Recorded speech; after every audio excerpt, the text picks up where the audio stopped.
उसे जब पहली बार, बन गया दीवाना मैया।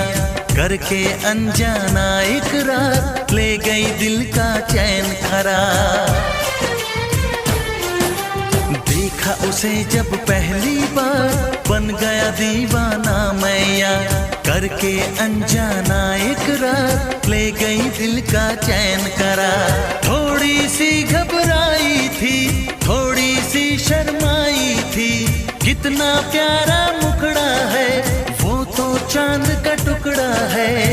जाने कहाँ छुप जाती है, वो लड़की बहुत याद आती है।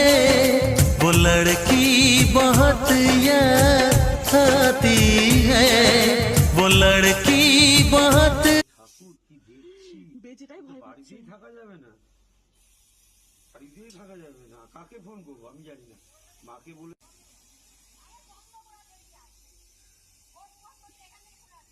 বেজেটা আমাদের ভয় পাচ্ছে না বুঝি। এই বাবা কি অবস্থা দেখুন, এই দেখুন গুটি পেকে রয়েছে, ফোঁস করছে। ওই দেখুন বেজিও আছে, কি অবস্থা। আমি দেবুকে ফোন করলাম, দেবু ফোন ধরলো না। সাপটা ধরতে হবে তো, চন্দ্র ওরা বাড়ির মধ্যে কি করে হবে।